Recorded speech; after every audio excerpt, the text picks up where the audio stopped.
أنفسنا ومن سيئات أعمالنا من يهده الله فلا مضل له ومن يضلله فلا هادي له ونشهد أن لا إله إلا الله وحده لا شريك له ونشهد أن سيدنا ومولانا محمدا عبده ورسوله أما بعد قال الله تعالى في كلام المجيد والفرقان العظيم أعوذ بالله من الشيطان الرجيم بسم الله الرحمن الرحيم يا أيها الذين آمنوا عليكم أنفسكم لا يضركم من ضل إذا اهتديتم إلى الله مرجعكم جميعا فينبئكم بما كنتم تعملون. محترم حضرات، بزرگوں اور دوستو، میں آپ آنے والے مہمان خاص کہہ لیجیے مولانا خالد سیف اللہ کے درمیان حائل ہو گیا ہوں. میری الٹی سیدھی باتیں برابر آپ سنتے ہیں، تو میں زیادہ وقت آپ کا نہیں لوں گا، لیکن ماں اور بہنوں سے سامعین سے یہ ضرور گزارش کروں گا کہ جو ہمارے مہمان خاص ہیں مولانا خالد سیف اللہ صاحب اور مولانا ممتاز صاحب رحمانی، یہ دونوں ہم لوگوں کے بیچ میں خاص طور سے مولانا خالد سیف اللہ صاحب کبھی کبھی موقع ملتا ہے. ان کی باتوں کو سننے کے لیے میں بھی مستعدی سے بیٹھا ہوا ہوں. لہذا آپ سبھی حضرات سے مؤدبانہ گزارش ہے، درخواست ہے کہ جو لوگ اب تک ادھر ادھر منتشر ہیں وہ جلسہ گاہ میں کرسیاں خالی ہیں، وہ یہاں آ کر کے تشریف رکھیں، اور جو میرے کارکنان ہیں وہ لوگوں کو پیار و محبت کے ساتھ بچوں کو آگے بیٹھائیں اور بڑوں کو کرسی پر جگہ دیں، اور ماں بہنیں تھوڑی دیر کے لیے نہایت اطمینان کے ساتھ تشریف رکھیں. آنے والے مہمان کرام جو باہر سے آئے ہوئے ہیں ان کی باتوں کو سن کر آپ تشریف لے جائیں گے. یہ جلسہ جس کا عنوان اصلاح معاشرہ کانفرنس ہے. یہ معاشرہ ہے کیا؟ معاشرہ ایسا سمجھیے کہ ہم اور آپ اور یہ جو افراد نظر آ رہے ہیں اسی کے مجموعے کا نام معاشرہ ہے. اصلاح معاشرہ کہ ہمارا معاشرہ کی اصلاح ہو جائے، اس کی درستگی ہو جائے، اسی کو کہتے اصلاح معاشرہ. لیکن یہ عجیب و غریب آیت ہے، بہت ہی اہم آیت ہے. اللہ رب العزت نے اس آیت کریمہ میں ہماری دکھتی ہوئی رگ پہ ہاتھ رکھا ہے اور ہمارے سوال کا جواب دیا ہے کہ ہم اجتماعوں میں، بڑے بڑے جلسوں میں لاکھوں لاکھ روپیہ خرچ کر دیتے ہیں، لیکن صبح دیکھیے تو جو یہیں تھے وہی نظر آ رہے ہیں، ذرہ برابر ان کے اندر کوئی تبدیلی اور کوئی فرق نہیں آیا. تو اس کی دوا کیا، اس کا علاج کیا؟ اسی سوال کا جواب اللہ رب العزت نے دیا. ہم سب بھی کہتے ہیں کتنا بڑا جلسہ تو نہیں لے فلاں گاؤں میں 2 لاکھ روپیہ خرچہ ہوا، 3 لاکھ روپیہ خرچہ ہوا، تو کہاں لوگ سدھر گئے؟ عام طور سے لوگ بولتے ہیں. تو اللہ رب العزت نے اس آیت میں اس سوال کا جواب دیا ہے بلا کسی تمہید کے. اس علاج کو میں بتلاتا ہوں. قرآن نے کہا یا ایھا الذین آمنوا علیکم انفسکم، کہ اے لوگوں جو ایمان لائے ہو اپنے اوپر لازم سمجھو اللہ کی پیروی کو، اللہ کے احکام کو. تمہارے اوپر اپنی خبر گیری کرنی ہے، دوسرا کیا کر رہا ہے اس کو نہیں دیکھنا ہے. صحابہ کرام کے اندر یہی چیز تھی کہ وہ اپنے آپ کی فکر میں ہر وقت بھولے رہتے تھے۔ حنظلہ رضی اللہ تعالیٰ عنہ مشہور صحابی ہیں، اللہ کے رسول کی صحبت میں رہتے تھے، ان کی کیفیت اور ہوتی تھی، لیکن جب گھر آئے بیوی بچوں میں گھل مل گئے تو وہ کیفیت نہیں رہتی تھی۔ تو ایک مرتبہ ہے تو حنظلہ، بات کو بند کریں، نہایت توجہ سے سنیں۔ ایک مرتبہ حنظلہ رضی اللہ تعالیٰ عنہ گھر سے بے قرار ہو کے نکلے، اور کیا کہتے ہوئے نکل رہے ہیں؟ منافق حنظلہ، یہ حنظلہ منافق ہو گیا۔ اللہ کے رسول کی مجلس میں پہنچی کہ کیا ہو گیا؟ تو یا رسول اللہ، جب ہم آپ کی مجلس میں رہتے ہیں تو میری کیفیت اور ہوتی ہے، لیکن آپ کے پاس سے چلے جاتے ہیں تو پھر وہ چیز نہیں رہتی ہے۔ تو اللہ کے رسول نے تسلی دی کہ اس سے تم منافق نہیں ہو گئے، یہ کیفیت تو کبھی کبھی ہوتی ہے، یہ کیفیت گاہے بگاہے ہوتی ہے۔ اب ظاہر سی بات ہے کہ میری صحبت میں رہو گے، میری مجلس میں رہو گے تو اس کی کیفیت اور ہوگی، تو یہ کوئی زیادہ اونچی بات نہیں ہے۔ تسلی دی، آپ نے سمجھایا۔ خلیفہ دو حضرت عمر رضی اللہ تعالیٰ عنہ جب وہ خلیفہ ہوئے تو پوری آدھی دنیا کے اوپر ان کی حکومت تھی، لیکن اپنی فکر اتنی تھی کہ حذیفہ بن یمان رضی اللہ تعالیٰ عنہ، جن کو اللہ کے رسول نے اپنا رازدار بنایا تھا اور منافقوں کے ایک ایک نام کو ان کو بتلا دیا تھا، حضرت عمر رضی اللہ تعالیٰ عنہ کی اپنی فکر تھی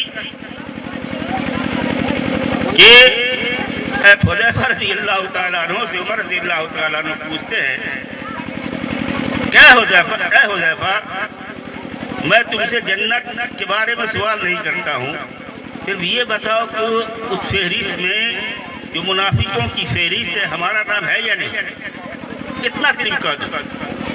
یعنی جن کی حکومت آدھی دنیا کے اوپر تھی اور عشرہ مبشرہ میں سے ہے، اللہ کے رسول نے دنیا ہی میں جنتی ہونے کی بشارت دے دی تھی، وہ پوچھ رہے ہیں۔ تو اس آیت میں کہ ہمارا معاشرہ کیسے ٹھیک ہوگا، تو بنیادی چیز ہے کہ سب سے پہلے اپنے آپ کو ٹھیک کرنے کی ضرورت ہے۔ ہم ہوں، آپ ہوں، سب کو دوسروں سے زیادہ اپنی فکر کرنی ہے۔ علیکم انفسکم، تمہارے اوپر تمہاری جان لازم ہے، تم کو تمہاری فکر لازم ہے، کہ دوسرے کی فکر کرتے ہوئے تم کو نہیں کرنی ہے، تم کو اپنی فکر کرنی ہے۔ اور ایک حدیث میں آتا ہے، اللہ کے رسول صلی اللہ تعالی علیہ وسلم نے ارشاد فرمایا، اذا قال الناس هلك الناس، کہ جب یہ لوگ کہیں کہ لوگ تو ہلاک ہو گئے، فهو اهلكهم، تو وہ سب سے بڑا ہلاک و برباد تو وہی ہے جو یہ کہہ رہا ہے۔ تو دوسرے سے زیادہ ہر ایک فرد کو اپنی فکر کرنی ہے۔ تو خود دیکھ لیجیے سرکار دو عالم صلی اللہ علیہ وسلم، جس کے ذریعے ہم کو یہ دین اسلام ملا، جس کے ذریعے ہم ان کی امتی کہلائے، آپ صلی اللہ علیہ وسلم جب دوسرے کو حکم دیتے ہیں کہ 5 وقت نماز پڑھو، لیکن اپنے لیے 8 وقت کی نماز کا اہتمام کریں، یعنی دوسروں سے زیادہ خود کرتے تھے، دوسروں سے زیادہ خود عمل کرتے تھے۔ دوسروں کو زکوٰۃ دینے کے لیے کہہ رہے ہیں، لیکن اپنا یہ حال ہے کہ کوئی مال اپنے گھر میں رکھنا پسند نہیں کرتے۔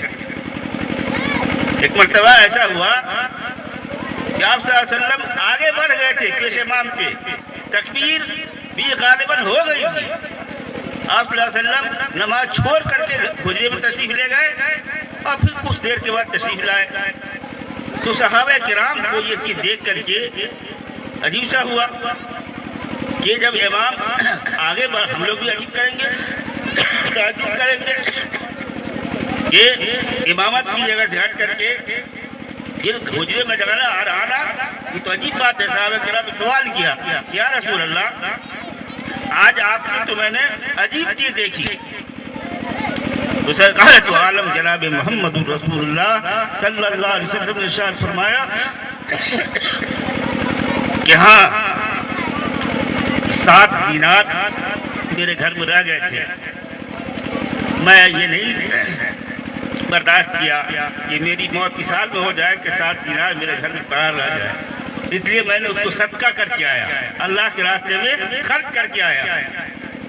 تو کہنے کا مطلب یہ ہے کہ 23 سال میں پورے عالم کے اندر جو انقلاب برپا ہوا تو صرف دوسروں کو کہنے کی وجہ سے نہیں بلکہ دوسروں سے زیادہ خود اللہ کے رسول نے اس پر عمل کیا۔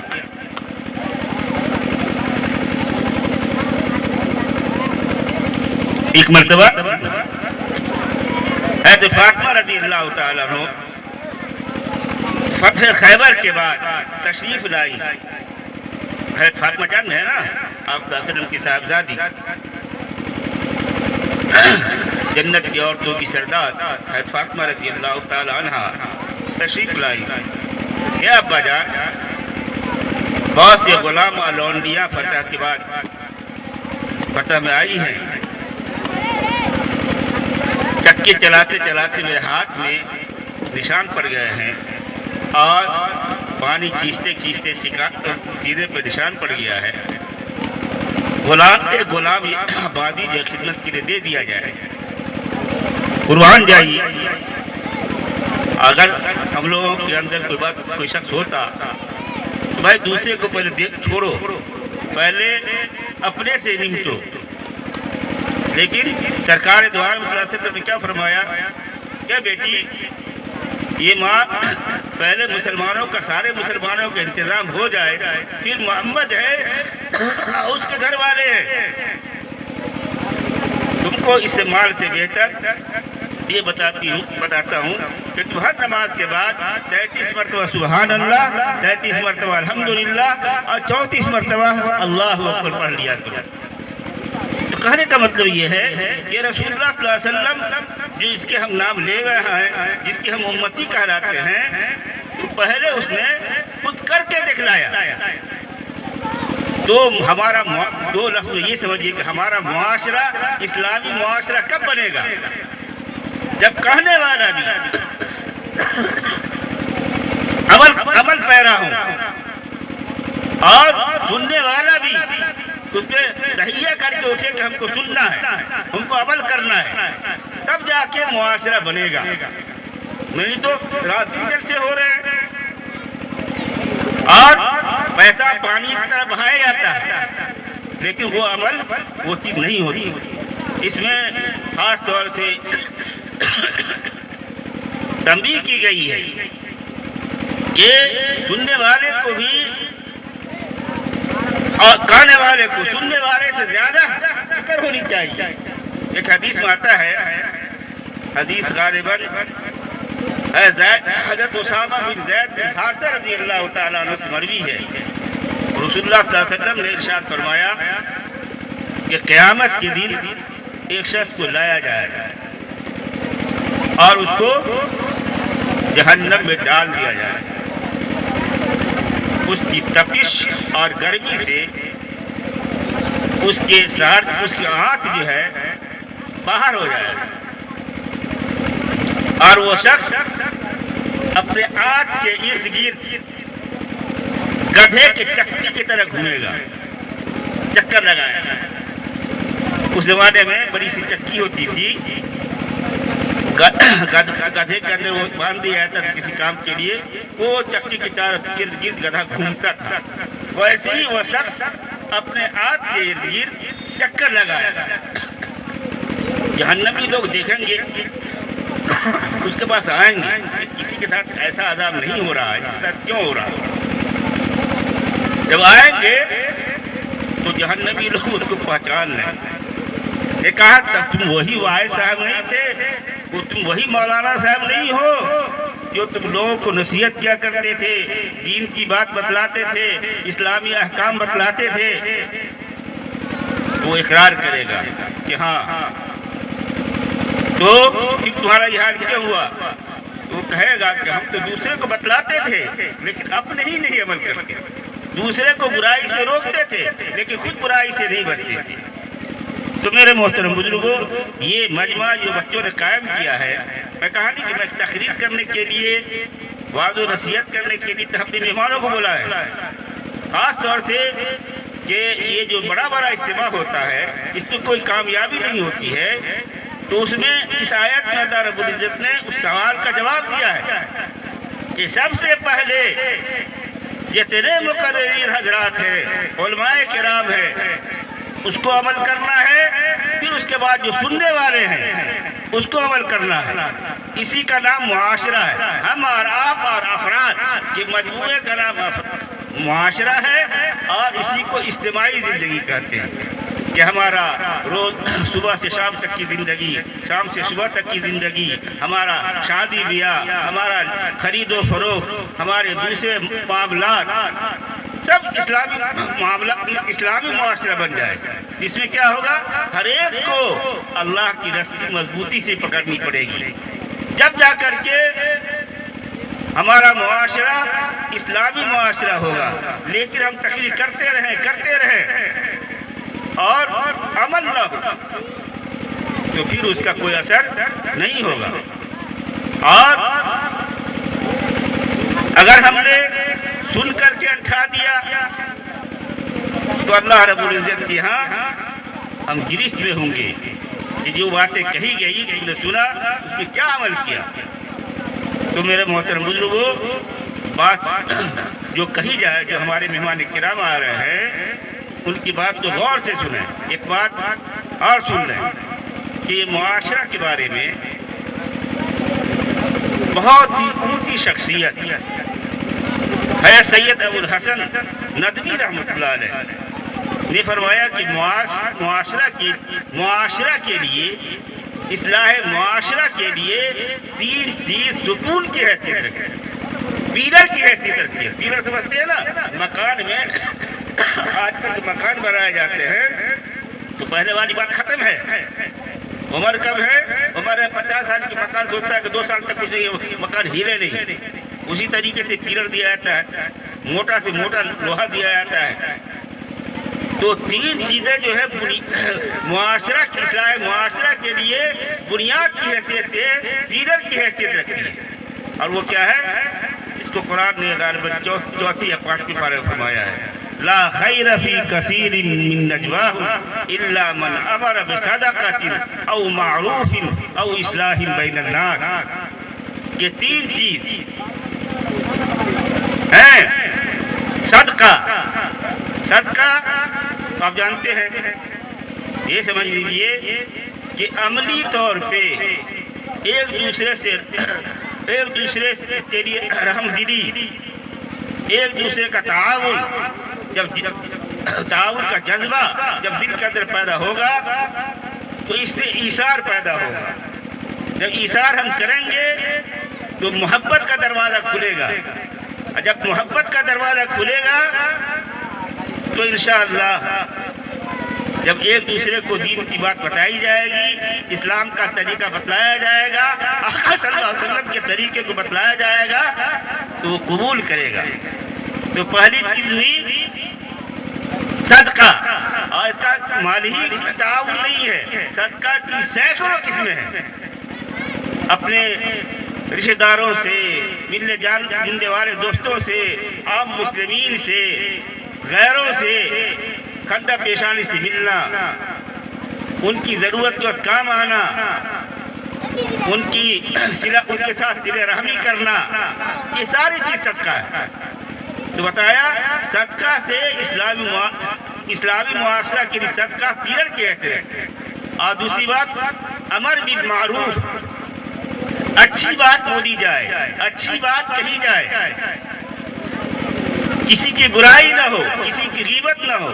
ایک حدیث کے اندر آتا ہے، آقا صلی اللہ علیہ وسلم غالباً حدیث جو ہے کہ یہ ابو داؤد یا ابو داؤد یا ترمذی کی حدیث ہے، آپ صلی اللہ علیہ وسلم نے ایک موقع سے صحابہ کرام سے ارشاد فرمایا کہ تم میں سے کوئی کسی کی کوئی بھی برائی میرے سامنے نہ پیش کرے، نہ بیان کرے۔ سن رہے ہیں کتنی جامع لفظ ہے۔ اللہ کے رسول سرکار دو عالم صلی اللہ علیہ وسلم فرما رہے ہیں صحابی سے کہ تم میں سے کوئی کسی کی بھی کوئی بھی برائی میرے سامنے نہ بیان کرے۔ میں یہ چاہتا ہوں کہ میں جب تمہارے سامنے آؤں تو میرا دل بالکل پاک صاف ہو، بالکل پاک ہو، صاف ہو۔ کیا مطلب ہوا کہ ہم دوسرے کی برائی کرنے سے پہلے سوچ لیں کہ ہمارے اندر تو کوئی برائی نہیں ہے، تو وہ چیز جو ہے جو ہم دوسرے کے لیے کر رہے ہیں وہ بند ہو جائے گی۔ آج یہ کہ اس سے دوسرے کی برائی کرنے سے کیا ہوگا؟ دل میلا ہوگا، گندا ہوگا، صحیح چیز اس کے اندر نہیں پھلے گی، کھلے گی۔ عورتوں میں، ہماری ماں اور بہنوں میں خاص طور سے یہ بڑھ، جہاں دو عورت اکٹھا ہوئی، روڈ پہ سے روڈے میں ان لوگوں کا اجتماع ہو جاتا ہے اور بات سنی ہوئی تو یہی دوسرے کی برائی، دوسرے کی غیبت، دوسرے کی چغلی شروع ہو گئی۔ اللہ کے رسول نے فرمایا کہ تم میں سے کوئی شخص میرے پاس کسی کی برائی نہیں بیان کرے۔ تو اللہ کے رسول اپنے لیے کہہ سکتے ہیں تو کیا ہم لوگوں کے لیے روا ہوگا کہ ہم دوسرے کی برائی کریں؟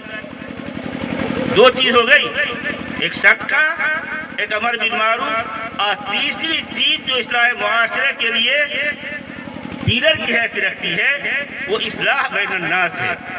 لا خیر فی کثیر من نجواہم الا من امر بصدقۃ او معروف او اصلاح بین الناس۔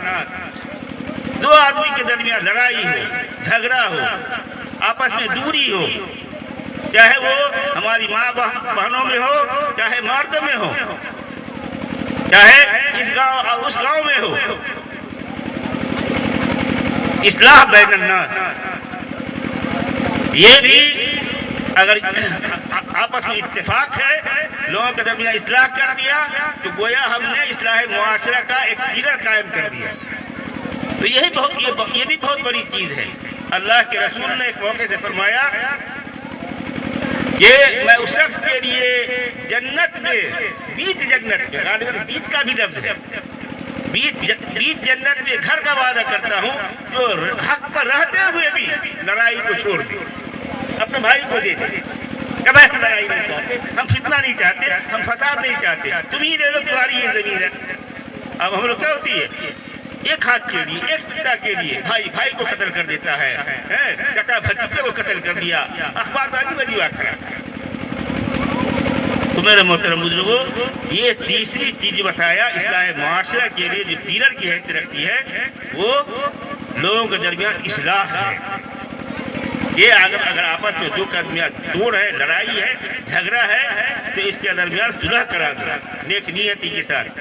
اور کہا کیا اس میں کوئی سیاسی مسئلہ نہ ہو، آج تو سیاست والے بھی لوگ ہوتے نا۔ تو اب اللہ آخر بتایا لا خیر فی کثیر من نجواہم الا من امر بصدقۃ او معروف او اصلاح بین الناس ومن یفعل ذلک ابتغاء مرضات اللہ۔ یہ جو سب یہ کام کیے کوئی اور مقصد نہ ہو، کوئی نہ سیاسی مقصد نہ ہو، کوئی اور غرض نہ ہو، صرف اور صرف اللہ کی خوشنودی اور رضا مقصود ہو، تو کیا ہے ایسے شخص کے لیے اجر عظیم ہے۔ اب ہمارے مولانا جو اصل مہمان ہیں آپ لوگ جو بیٹھائے ہوئے خالی کہ ہماری بات کسی سنتے رہتے جمعہ وغیرہ میں، میں ان کی بات کو سننے کے لیے میں کہا جاتا رہا ان کو جزائے خیر دے۔ ایک مرتبہ میں کہا اور انہوں نے قبول کر لیا۔ اللہ تعالیٰ ان کی باتوں کو قبول فرمائے، ان کے آنے کو قبول فرمائے، اپنے شاعر شاعر کو جزائے خیر دے۔ وآخر دعوانا الحمدللہ رب العالمین۔ ماشاءاللہ، یہ تھے صدر جلسہ حضرت مولانا حیدر علی صاحب دامت برکاتہم العالیہ، جو اپنے مواعظ سے ہم تمام سامعین